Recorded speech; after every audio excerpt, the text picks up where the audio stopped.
গহপুৰত সংঘটিত হৈছে ভয়ংকৰ পথ দুৰ্ঘটনা। গহপুৰ নগৰৰ টঙনা গাঁৱৰ সমীপত 15 নং ৰাষ্ট্ৰীয় ঘাইপথত সংঘটিত হৈছে এক ভয়ংকৰ পথ দুৰ্ঘটনা। একে দিশৰ পৰা অহা এখন মাৰুতি ফংছ বাহন আৰু 709 মিনি ট্ৰাকৰ মাজত সংঘটিত হৈছে উক্ত পথ দুৰ্ঘটনাটো।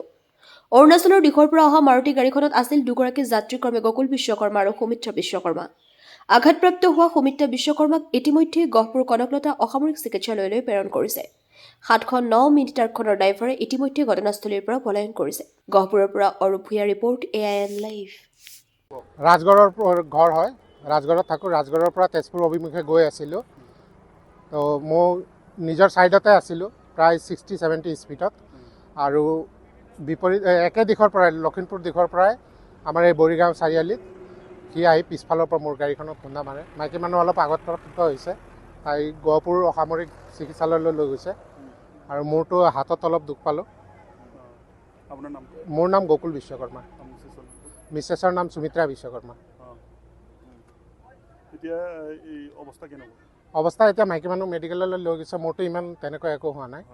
বাহনখন ক্ষতিগ্ৰস্ত হৈছে, বাহনখনতো যথেষ্ট ক্ষতিগ্ৰস্ত হৈছে। পুলিচ আহিছে নাই? পুলিচ আহিছে, প্ৰশাসন আহিছে, এতিয়া ট্ৰাফিক গাড়ীখন জব্দ কৰিছে। ড্ৰাইভাৰ পলাইছে নেকি? সিখন গাড়ীৰ ড্ৰাইভাৰ পলাইছে। হয়, মাটি অধিগ্ৰহণ কৰিলে 6 লেনৰ কাৰণে, কিন্তু ৰাস্তাটো 6 লেনৰ কাৰণে অধিগ্ৰহণ কৰি এতিয়া ৰাস্তা ঠেককৈ বনাইছে। যিহেতু ৰাজগড় অৰুণাচলৰ পৰা যিবোৰ গাড়ী আহে আৰু লখিমপুৰৰ পৰা যিখিনি গাড়ী আহে চব একেলগ হয়হি, এই ৰাস্তাটো ঠেক। কিন্তু এই ৰাস্তাটো বহল কৰিবৰ কাৰণে বাৰে বাৰে অনুৰোধ কৰাও হ'ল, আৰু এইখিনিত এটা ট্ৰেফিক পইণ্ট লাগে বুলিও কোৱা হৈছে। আজিৰ পৰা এবছৰ আগত হাজৰিকা চুকৰ গোটেই মানুহখিনি ওলাই আহিছিলে। মহকুমাধিপতিক ইয়াৰ সমস্যাৰ বিষয়ে ক'লে যে ইয়াত এটা ডিভাইডাৰ দি দিয়ক, আমি পাৰ হ'ব লাগে, আমি ডাইভাৰশ্যন দিব লাগে। আমি এই বিলতীয়া টঙনা গাঁও এই মানুহখিনি যদি পাৰ হ'ব লাগে 2 কিলোমিটাৰ আগেদি ঘূৰি আহিব লাগে, আৰু ইয়াত যেতিয়া ডাইভাৰশ্যনটো থাকিব তেতিয়াতো এইটো সমস্যা নহ'লহেঁতেন। ইয়াত কোনে কণ্ট্ৰল কৰিব? কোনেওতো কণ্ট্ৰল কৰিব নোৱাৰে। আজি কি হ'ল?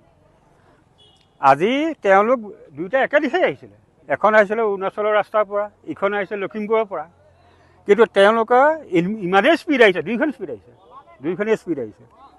আহি এইখন গাড়ী এনেকুৱা ভাগ্য ভাল এই পোষ্টকেইটাত নামাৰিলে বুলিহে, নহ'লেতো জীৱনতে মৰিলেহেঁতেন।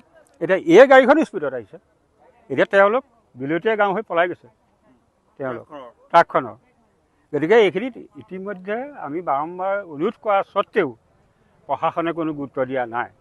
আজি মহকুমাধিপতি যিমানবিলাক আহে ৰাইজৰ কথা শুনা মহকুমাধিপতি নাই আজিলৈকে নাই। সেইকাৰণে মহকুমাধিপতি আৰু MLA জানে এইটো কথা, উৎপল বৰাও জানে। আমি যে এটা ডাইভাৰশ্যন বিচাৰিছোঁ সেইটো উৎপল বৰাও জানে, কিন্তু গুৰুত্ব কোনেও নিদিয়ে। সেইকাৰণে ইয়াত এতিয়া মই ক'লোঁ নহয় 2 বছৰত 27টা দুৰ্ঘটনা। আমি পিছদিনাখন এনেকুৱা ধৰণে সোধে আপোনাৰ ওচৰত ছোৱালী দুজনী এক্সিডেণ্ট হ'ল, মৰিলে নেকি? আমি গমেই নাপাওঁ, হয়নে? এই 27 এক্সিডেণ্ট 9জনী মৃত্যু হৈছে।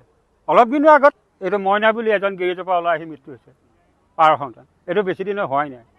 গতিকে ইয়াত আৰু ঘটনা হ'ব, অজানিতে হৈ যায়, কাৰণ ইয়াত কোনো মানুহ দুনুহ এইখিনি নাই, কোনে চাব? সেইকাৰণে ইয়াত এটা এই ৰাস্তাটো হয় বহল কৰক, নহয় ডাইভাৰশ্যন দিয়ক, ট্ৰেফিক পুলিচ দিয়ক। যিকোনো খবৰ আৰু বিজ্ঞাপনৰ বাবে যোগাযোগ কৰক 7896121996।